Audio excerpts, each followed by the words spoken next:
Sevgililer Günü konsepti dahilinde açılışı en tatlı sevgili arkadaşım Esra Gençkaya yapsın istiyorum. O yüzden sözü ona bırakıyorum. Sevgililer Günü kat bölümüne ama bu sefer çift kata hoş geldiniz. Bu bölümde biraz aksiyonun kalbinden gelen ama gerçek hayatta ise aşkı konuşan, bu aktif ortamı aşkla buluşturan bir çift var. Sevgili Mehmet Alili ve Larissa. Hoş geldiniz öncelikle ama zaten boğa akrep atışmalarımızı düşününce muhteşem bir çift karşımızda ya. Şimdi bu muhteşem bir çift diyor. Allah'tan yönetmenimiz falan seni iyi tanıyor. Beni de iyi tanıyorlar. Burada akrep olan benim, boğa olan Esra. Yani o gerilimi bir sanat haline getirmiş. Mesela sabah kahvesini içmiyor. Hani İlkan'ın bir sahnesi var ya, kahvemi içmeden kendime gerilemiyorum. Esra da öyle. Ama bugün bütün bu gerilimlerden uzak, sabah kalktığında böyle neşelerle, mutlulukla kalkan bir çift konuğumuz var. Hoş geldiniz efendim. Sevgililer Günü özel, çok özel, en özel programımıza hoş geldiniz. Buyurun Esra Hanımcığım. Önce bizim aslında çok sıkıcı gelen ama tanımayanlara, sizi bilmeyenlere de aslında merak uyandıracak sorularımız var. Son zamanlarda neler oluyor hayatınızda? Ne yapıyorsunuz, ne ediyorsunuz? Bizim hayatımızda şu an o kadar çok şey oluyor ki yapım şirketimizi kurduk. Zaten var olan şirketi tekrar Beykoz'a taşıdık. Bir nevi komşu olduk. Yeni projelere hazırlanıyoruz. Bir yandan nişandan sonra evlilik sürecinin o hengamesi var. Öyle yoğun bir şekilde koşturuyoruz işte. Çocuklarla, köpeklerle öyle koşturuyoruz. Yaptığımız şeyler bunlar. Sen devam edebilirsin bu arada.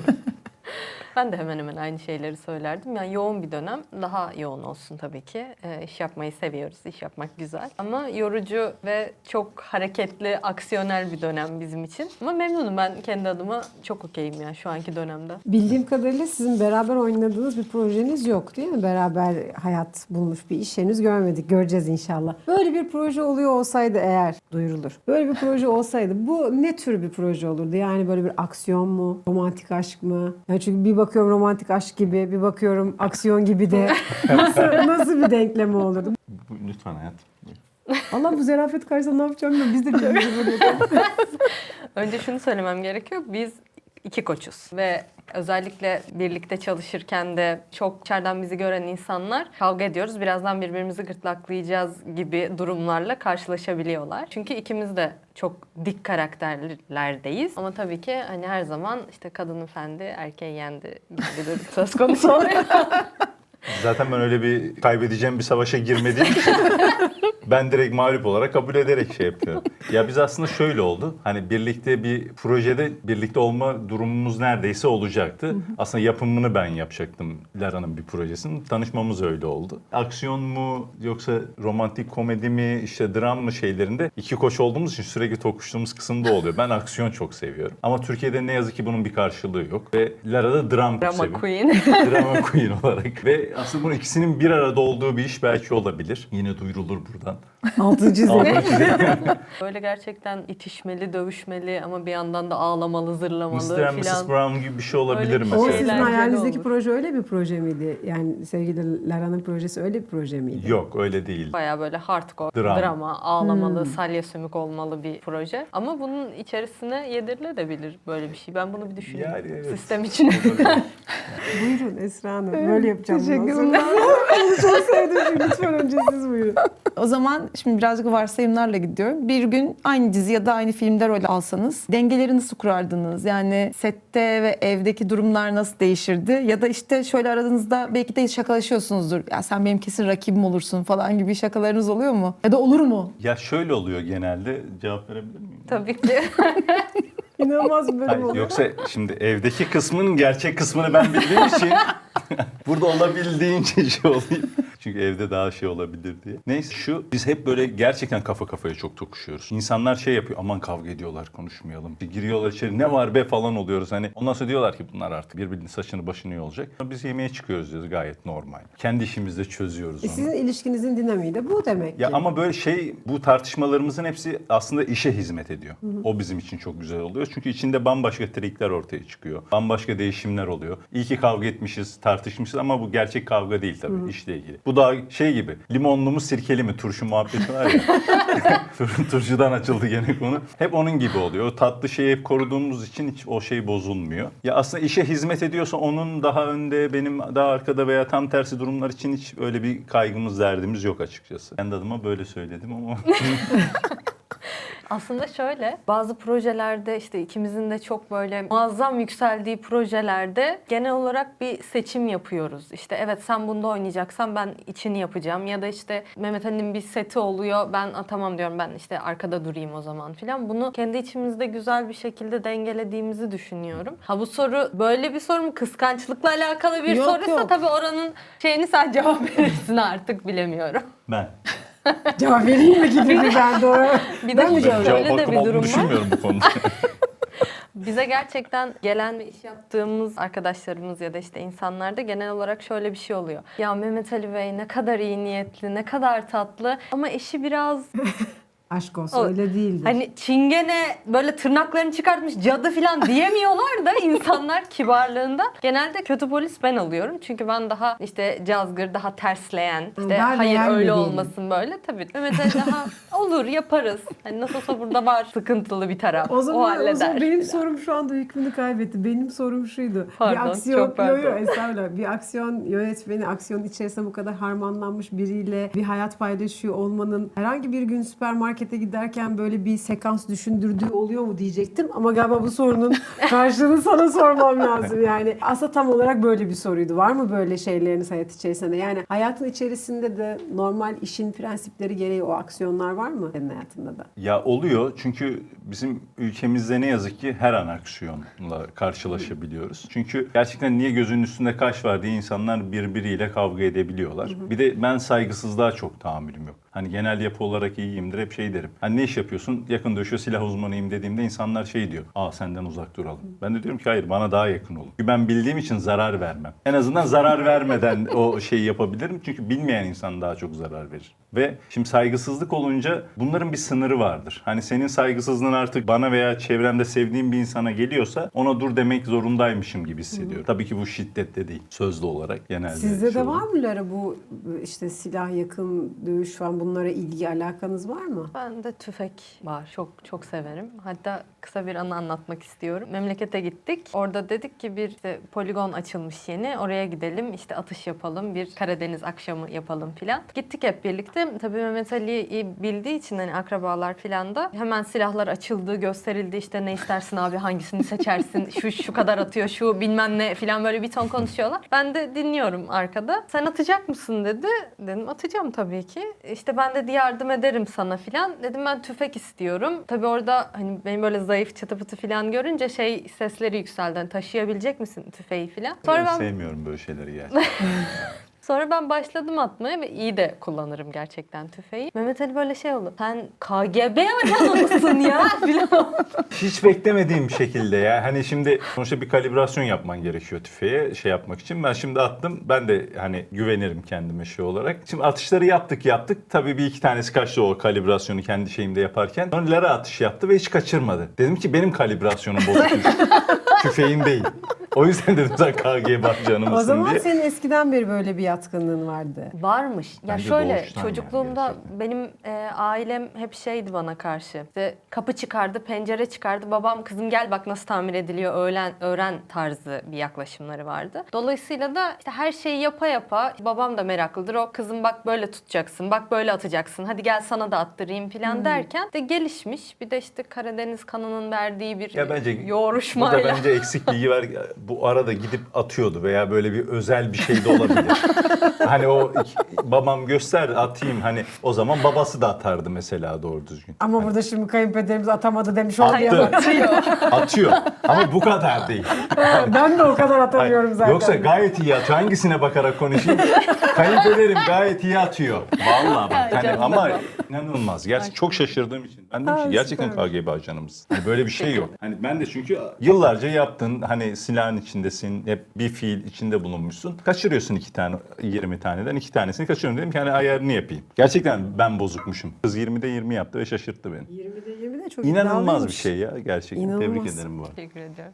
Buna gelmişken aslında biraz da aksiyon sahnelerinden bahsedecektim. Bu sorum sana. Yani aslında aksiyon şey tarafında, çekim tarafında aksiyon tarafı biraz daha güven gerektirir ya. Sizin ilişkinizdeki güven testi ne oldu? Yani- Öyle bir şey oldu mu? Tabii ki. Ya ama Bu kıskançlık birinden Yo, kıskanma öyle falan değil. değil. Tam Tamamıyla aslında doğru şeyi bulmak için biraz düşündüm şeyde. Ya öyle bir gelişti ki biz sanki birbirimize güveniyormuşuz gibi oldu. Hani hep söylerlerdi yıllardır birbirimizi tanıyormuşuz gibi. Ya abi hadi canım derdim. Mesela hep söylerler böyle. Hani ilk görüşte aşk ya hadi canım falan. Yaşamadığımız için ya öyle şey mi var? Kasım'da aşk başkadır gibi bir şey değil yani bu. Ama öyleymiş. O güven duymaya çalışmadık. O kendiliğinden gelişti mesela o güven duygusu. Bir teste tabi olmasına gerek kalmadı yani sistematik olarak geçti. Ke- Organik o- olarak ya da. Full paket olarak geldi gibi bir şey oldu. Çünkü hani bu gerçekten sonradan gelişti, böyle oldu, şunlar oldu da bunlar yaşandı gibi olmadı. Hazır olarak geldi ve bir anda tamam bütün yelkenler. Ben hep şey diyordum ya hayatta ilişkini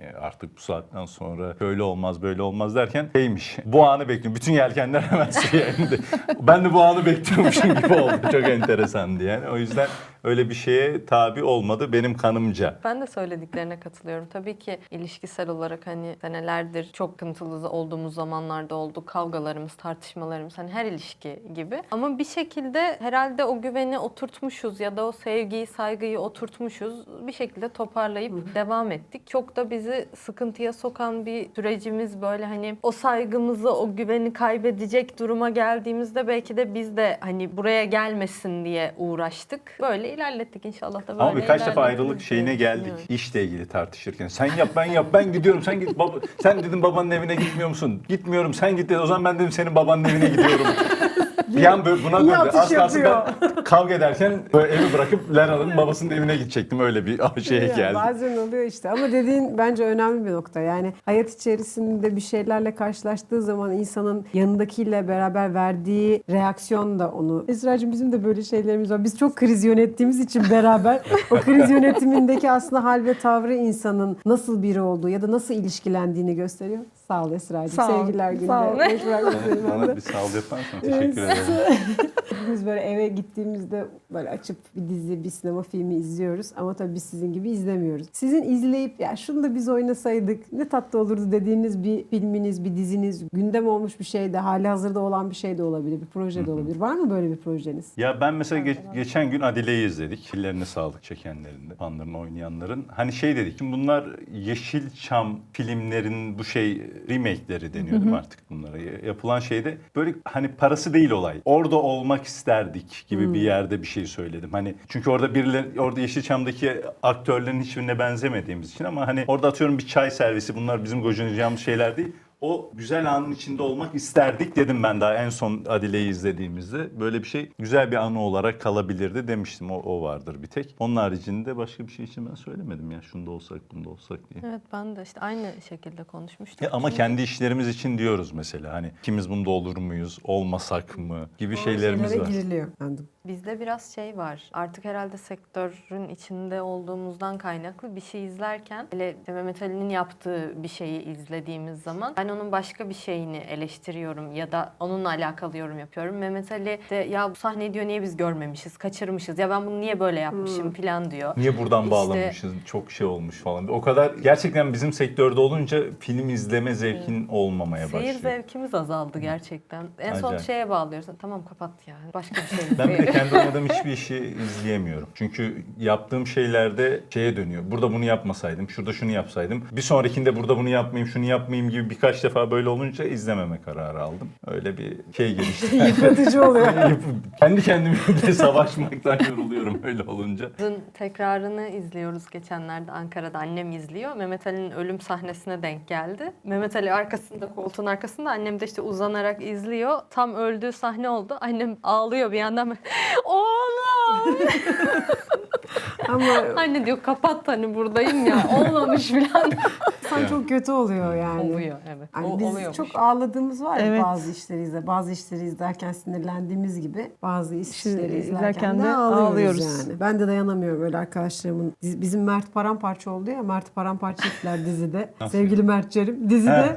Sonra dedi ki yönetmen arkadaşımız, çok sevdiğimiz bir arkadaşımız. Ya biz yeniden almak istiyoruz. Oğlum dedi kıyma makinesine soktunuz ya adamı nasıl alacaksınız yani ve zor olacak biraz ama dedi. Neyse bu da böyle kötü bir anı olarak kaldı Evet. hafızalarla. Günün birinde birlikte bir karakteri aslında bir karakter yaratacaksınız. Bu karakteri yaratırken ilişkinizi mi referans alırsınız yoksa yeni bir denge kurar mısınız? Yeni bir dinamik oluşturur musunuz? Benim bizim ilişkimizden yola çıkartarak yazıp çizdiğim çok fazla hikaye var. Dolayısıyla tekrar yeni bir şey yapacak olsam herhalde artık bizden referans almazız. Yani çok aldım. Artık biraz yeni bir biz yaratırdım kuvvetle muhtemelen.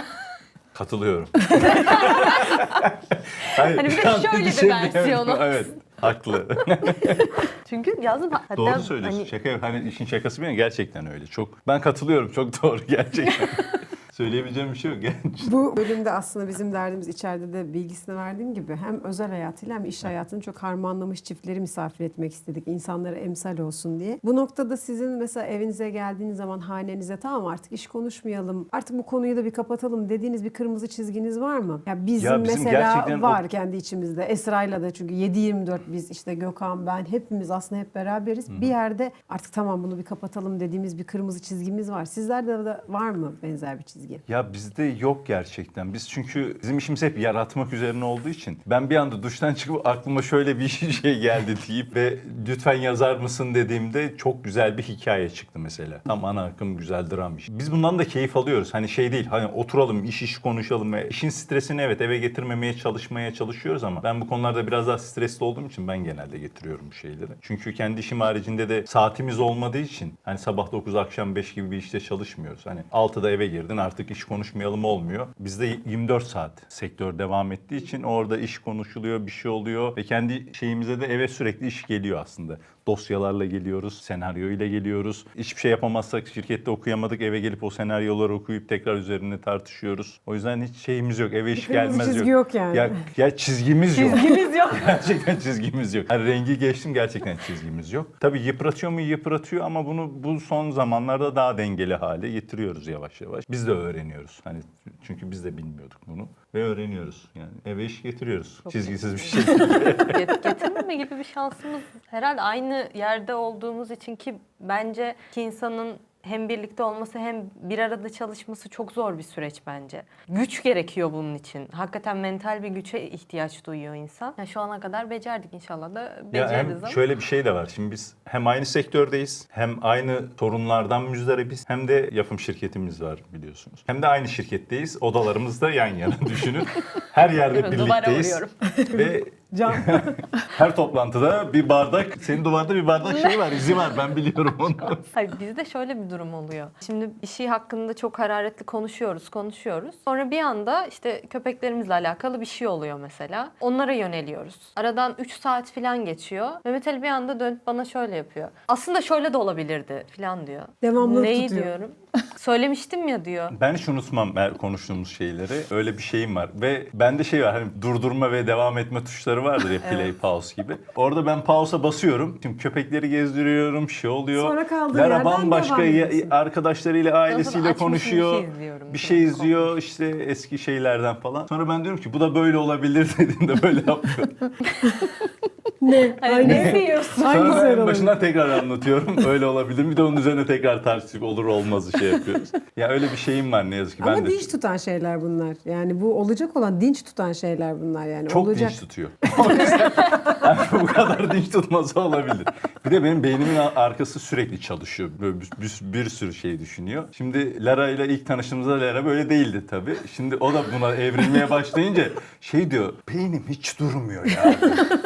Dedim ki hoş geldin, nasıl bir şeymiş? Berbat bir şeymiş diye böyle. Gerçekten beynimiz durmamaya başlıyor bir yerden sonra, çok yorucu. Ama ben mutluyum bu şekilde, yani hiçbir şey düşünemeyip hiçbir şey üretemeyen bir insan olmaktansa bu şekilde yıpratıcı olması benim için daha mutlu bence. Ki Lara için pek hoş olmasa da belki.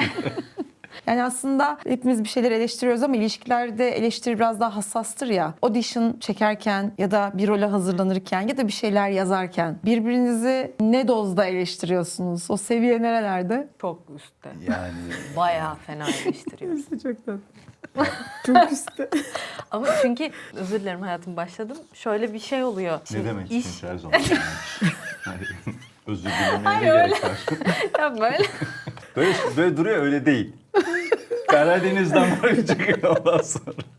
Ve sonra beni kimse sevmiyor. Herkes Allah, böyle bu sevmeyecek şirret bir şey. karısı Ay, ne falan oluyor. alakası var? Yok ya öyle değil. Yani iyi polis kötü polisi çok güzel oynadığımız için. Ve bu şeyde hani hem dominant hem böyle bir kadın olarak dominant olması ve bu şeyde çok hoşuma gidiyor. Tamam, burada senin olman daha iyi. Çünkü ben daha hani yapı olarak yaptığım işler o sert bir şeye sahip olsam da insan olarak yumuşak. Hani tamam hallederiz. Ne yapılacak? Tam ben yaparım ya falan deyip böyle çok iyi niyetli davranıp çok kaybetmişliğim vardır. O yüzden tam tersi olması bu konuda beni inanılmaz rahatlatıyor. Bizi inanılmaz rahatlatıyor. O yüzden sevmiyor değiller, çekiniyorlar. Yoksa herkes arkasından konuştuğumuzda herkes seviyor. Ama Şeyma'ya sor. Şöyle, tabii ki çok eleştiriyoruz birbirimizi. O da şu yüzden. Birbirimize bazı çiftler görüyorum işte sektörde aynı işi yapıyorlar ve birbirlerine sürekli ket vurma derdindeler. İşte sevgi adı altında kıskançlığın dozunu ayarlayamıyorlar filan. Ama bizde daha iyi olsun, daha iyisini yaparsın. Çünkü birbirimizin bütün potansiyellerini biliyoruz artık. Dolayısıyla da hani bunu dediğimiz çok oluyor. İşte nasıl oldu, iyi miydi filan. Daha iyisi var. Falan olmadı değil mi? Ya da çok iyi bir şey olduğu zaman ben bir şey yapıyorsam ve beğenmiyorsam orada beni yüreklendirebiliyor. Gerçekten çok güzel oldu. Hani işte sen bir alttan anlamıyorsun çekil filan tar. Ya dolayısıyla birbirimizi O bana gelen sözler genelde. Yani ben çok iyi oldu diyorum, olmadı diyor. Oldu diyorum. Hani ben de izleyemiyor. Yıllarca da bu işi yapan biri oluyor. Gerçekten iyi oldu. Olmadı. Bizim böyle 15 dakika abartısız oldu olmadı birebir şeylerimiz var, inatlaştığımız. Sonra olmadığına ikna oldum, bir daha çektik. Peki hiç inatlaşmadığınız bir evrede bir karşılaşma hikayesi yazacaksınız. İkinize de soruyorum. Birbirinizle karşılaşma hikayesi yazacaksınız. Nasıl bir hikaye yazarsınız? Romantik mi? Yoksa aksiyonlu mu yine? Nasıl bir karşılaşma hikayesi olur? Ben aksiyonunu yazamam herhalde diye düşünüyorum. Şöyle, ilk tanıştığımız zamanlarda da sana da çok anlatıyorum bunu. Hep hatta bana der ki gülmeseydin bana aşık olmayacak mıydın? Herhalde olmazdım falan diyorum. Çünkü ben Mehmet Ali ile ilk tanıştığımızda da işi hakkında konuşuyoruz. Ve onunla alakalı konuşurken bir anda bana dönüp kahkaha attı. Benim güzel gülen insanlara karşı çok büyük bir sempatim var galiba. O da yine babamdan kaynaklı. Ona da çocukken çok özlediğimde baba işte ne olur bana bir güler misin falan derdim arayıp ağlayarak böyle. Bir güldü, olay nerelere geldi durumu var bizde. Herhalde yine öyle bir şey yazardım. Ha, bu soruyu Mehmet Ali'ye çok sinirli oldum bir anda cevap verseydim eğer. O zaman bayağı hardcore böyle dövüş, silahlı, işte bıçaklamalı falan bir şey diye cevap verebilirdim. Burada maktul ben Hayal oluyorum gibi. bu arada. Bir de silahlı bıçaklamalı kısmı niye var mesela, değil mi? Hani aksiyon niye bıçaklıyoruz mesela? Ama öyle bir şey yapardım. Bence eğlenceli Ben olurdu. mesela böyle yağmur yağıyor düşün. Sen çok romantiksin. Ben bizi romantik bir yere tam koymadım. Böyle daha hardcore uçlarda bir şeye koydum. Bence de olabilir Yağmur- yani. yağmur yağ. Yağmur Siz yağar. yağmur İşte bir yağdırdınız. anda bıçak çıktı. Bir şey oldu. Anlamadım yani. Nasıl bir şey? Yanlışlıkla. Sonra yağmur yağdı. Sonra Şöyle düşün, tam böyle yağmur yağdı. Yağmur yağdı değil, yağmur yağdı. Yağmur yağıyor. Tamam. İşte ben arabayla geliyorum. Tam sen çıkacaksın. Benim- Şemsiyen yok. Kore filmleri de vardı ya. Japon filmleri de vardı ya. Ben arabadan şemsiye çıkardım veriyorum. Onun gibi bir şey yani, yazabilirim. Şu an mı yazayım? Hayır canım, merak ettik sadece. Ya da ben daha Romantik. klişeler bence çok güzel. Romantik klişeler güzel yani. Hani kim ne de ya bu klişe diyorlar ya şimdi ne kuşağı. jenerasyon, ne kuşağı, Z kuşağı. kuşağı. J kuşağı ne oldu ya? Kayıtlı olmasaydı çok güzel renkleri geldi de. Neyse, Z kuşağı. Z kuşağı oy kullanacak mı artık? Neyse, onlar klişeleri sevmeseler de ben seviyorum. Özellikle Japon filmlerinde falan hani bu renkler, işte yağmurlar, bu şeyleri acayip seviyorum yani, bu tarz romantik. Öyle bir karşılaşma hikayesi olur. Mükemmel olurdu böyle yani. 1930'lar 40'lar bir şey olmaz mıydı? İşte tam Böyle şemsiye Mustafa çevirmeli. Kemal'in olduğu zamanlar böyle tam 1920'ler falan, o dönemler mükemmel Evet, çok olurmuş güzel yani. olurdu. Böyle Romantik bir şey- ama o dönemin Evet, romantiği çok güzel. Hani Evet. çünkü o dönem çok kaliteliymiş, her şey kaliteliymiş. Giyimler, insanlar. Şimdi bu dönemde de var kaliteli insanlar da şey anlamında değil. O şeyi seviyorum yani. Klasiği daha çok seviyorum. O zaman son sorumla izin Sor. veriyorsan Hadi son sor. sorumu soruyorum. Sor. Bugün kapanışı ben mi yapacağım? Sen yap bugün kapanışını. Ben açılışı ben yaptım. Bugün Bakacağız. de kapanışı sen yapabilirsin. Bakacağız. Değil mi? Sevgililer Günü özel bölümündeyiz. Bununla da ilgili ufak bir sorum var size. Hediye almaktan çok görmek isteyeceğiniz ne olurdu? Hani Sevgililer Günü'nde böyle illa bir hediye, romantizm falan vardır ama ekstra sizin bunların ben- haricinde görmek istediğiniz şey ne olurdu? Şey de sevmiyorum. Hani özel günlere çok fazla anlam yüklenmesini seven bir insan değilim. Her gün bir özel bence. Hani sevgililer günü, işte 14 Şubat o sevgililer günü. İşte yılbaşı. Yani bence bir tek yılbaşı, doğum günü de değil. Yılbaşı belki. Hani yıl değişiyor diyor o da. Hediyeyle ilgili de ben gerçekten hediyeyi hani böyle kişinin kendisi daha değerli geliyor bana. Bana mesela doğum günümde hediye almadan gelse olması bile benim için değerli olur. Hani bir pasta üfleyelim, o şeyleri de sevmiyorum. En çok tartıştığımız konulardan bir tanesi. Ama kişinin kendisinin orada varlığı benim için yeterli. Hani illa bir hediye olsun, şu olsun, işte şu marka olsun, öyle hiçbir derdim yok. Hediye ile ilgili şeyim yok. Kendisinin olması benim için yeterli. Onu görsem daha yeterli benim için. Yani sizi demek istedim. Teşekkür ederim. Ya benim için de aynı şey geçerli. Evet, bir onunla olayım. Güldüğümüz bir anda olayım. Dünyanın neresinde olduğum çok fark etmiyor. Ama farklı bir yerde olabiliriz yani. Çünkü niye olmayalım? Gibi. Hani dışarıda Mesela. bir yerde olabiliriz. İşte Mesajı ben- aldın Neden mı? evde olmuyor? Yani mesajı Bana aldın gerek mı? yok. Mesajı aldın mı? İşte. Ama şöyle, ben çünkü Almam özel mı? günlere önem veririm. Severim. Ya bu şey değil. Mutlaka bu olmalı. İşte bana gidip mutlaka şunu almalısın gibi bir yerden değil. Ama Neden anı olmasın? biriktirmek. Ya bu bizim ikimizle alakalı bir şey yani. Evet. Daha çok anı biriktirmek. Çünkü hani sürekli 24 saat işte evde, 24 saat şirkette vesaire değil de hayatımıza yeni anılar katmak üzere. Biz de Zaten özel şimdi günleri severiz ama yaklaşıyor. kadınlar özel günleri severler. Yani illa bir şey olmak zorunda değil ama bir şeyler olmalı yani. Bir şey, Bu illa bir şey. önemli, önemli bir anekdot. Bir Öyle şey değil olmak mi? zorunda değil. Tabii. Ama bir şey olmalı. Biz hatta şöyle bütün arkadaşlarımızla da böyle özel günler öncesinde mutlaka işte Hıdrellez'se mutlaka toplanırız. Bir Zaten şey- mecbur doğum günüm çünkü. Zaten saçmalamayın Esra doğum günü zaten toplanır Gerçekten ama benim de.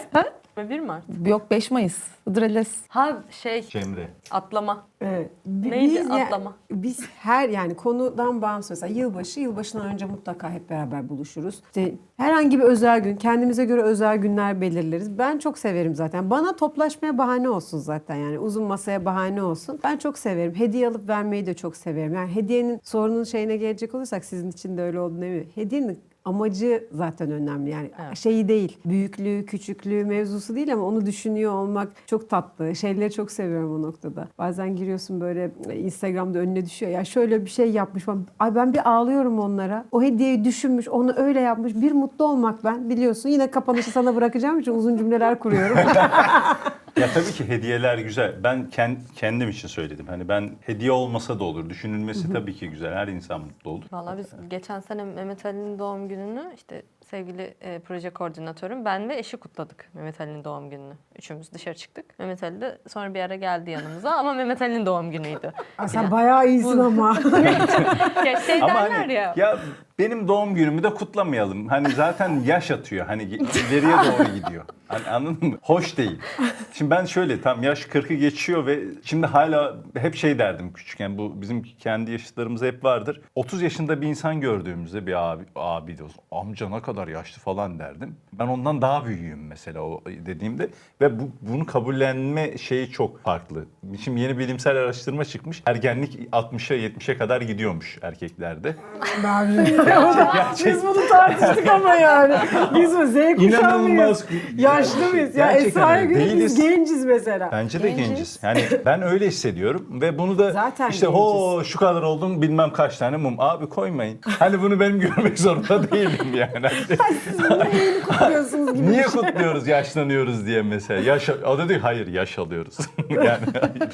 Ya şey değil. Benim doğum günümde bunlara gerek yok. Buluşalım, eğlenelim, konuşalım. Ama ben hediye alırım ama mesela diğer arkadaşlarım doğum gününde. O şeye dikkat Onlarınkini ederim. kutlamak sana iyi geliyor o zaman. Hayır. Onları yaşlandır. Çünkü onlar veya işte Lara seviyor bunu. Bu benim de hoşuma gidiyor mutlu olduğu için. Ama hani gerçekten doğum günü yaşattığı için çok hoşlaşmıyor. Benim evde mesela Mehmet Ali'nin bana doğum günümde almış olduğu, 10 yıl önce doğum günümde almış olduğu boks eldiveni hala duruyor. Hatırlıyor musun benim evdeki boks eldiveni? Pembe. Evet, onu Mehmet Ali mi Evet. almıştı? Benim Biz boks sabah eldivenim 7'de yok. 7'de buluşup ders yapıyorduk. ders yapıyorduk. Kickbox Vay be. dersi yapıyorduk. Ha, ne güzeldi o günler değil mi? O boks Bizim eldiveni konuklarımızın çok eskiden beri tanıdığımız arkadaşlarımızın oluyor Bizim olması. 15 yıl olmuş. Tabii.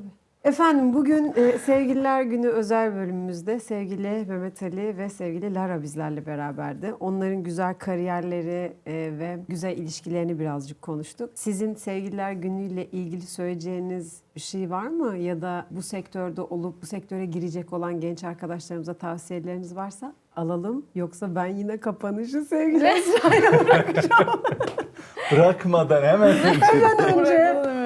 Ben söyleyebilirim. Gerçekten Mehmet Ali evet hayatımda olduğu için ve tanıdığım için iyi ki o dediğim bir adam. Çok görüyorum. Bir şey söyleyeceğim ya, öyle başladı ki iyi ki dediğim adam ama gibi gelmedi. Ama gibi geldi. Sana değil ama şöyle bir şey var. Sonuçta insanlar hayatları boyunca işte birçok kişiyi alıyorlar hayatlarına, çıkarıyorlar ve uzun bir süreç yaşıyorlar. Doğru insan diye kendilerince düşündükleri kişiye ulaşana kadar. O yüzden çok sevdiğim bir söz vardır bununla alakalı. Her kadın hayatının bir dönemini Budist olarak geçirir ve bir öküze taparmış. Dolayısıyla böyle yaşayanlar varsa kızlar özellikle umudunuzu kaybetmeyin. Bir gün o çok sevdiğiniz adamı buluyorsunuz. Böyle bir öküz bulabilirsiniz mi oluyor, ben anlamadım. Bak ne kadar güzel bir şeye getirdim. Buluyorsunuz dedim, hayatınız için doğru insanı dedim. Hani o öküzler gidiyor o dedim. dönem o güzel. Böyle olmaz ya. Şimdi tartışmaya başlasak. Ya ben şunu kariyerinizde gerçekten iyi bir yere gelmek istiyorsa arkadaşlar, genç arkadaşlar, kızlar, erkekler her anlamda kendilerini geliştirmek zorundalar bence. Dil olarak, işte dans olarak, atıyorum bir savaş sanatlarında bir işte atıyorum herhangi bir şey olarak geliştirmeleri lazım. Erkeğin de kadının da özellikle kızlarımızın, kadınlarımızın bir erkeğe bağımlı yaşamamaları gerekiyor. Güçlü olmaları gerekiyor. Hani benim tek düşüncem bu. Hani birisine yaslanıp da hayatımı geçireyim diye bir düşünce içerisinde olmasınlar bence. Çünkü aklına koyabilecekleri her şeyi yapabilirler diye düşünüyorum. Ki bunun örneği var burada. Lara var. Sizler varsınız. Sizler varsınız. Yani bunu herkes yapabilir. İlla işte oyuncu olacağım, işte bir şey olacağım diye bir erkeğe, bir şeye dayanmaya gerek yok bence. İsterlerse, gerçekten isterlerse ve bunun için emek sarf ederlerse istedikleri noktaya çıkabilirler diye düşünüyorum. Her başarılı erkeğin arkasında kadın vardır. Her başarılı erkeğin arkasında kadın vardır. Harika. Ya ben kapatayım. Tabii ki. Sevgili Mehmet Ali ve Larissa'ya çok teşekkür ediyoruz. İyi ki geldiniz. Çok güzel sohbet ettik. Harikaydınız. Fazla sözü uzatmayacağım. Yine kısa kesiyorum. Biz bu sefer seviyoruz, kesmiyoruz. Görüşmek üzere.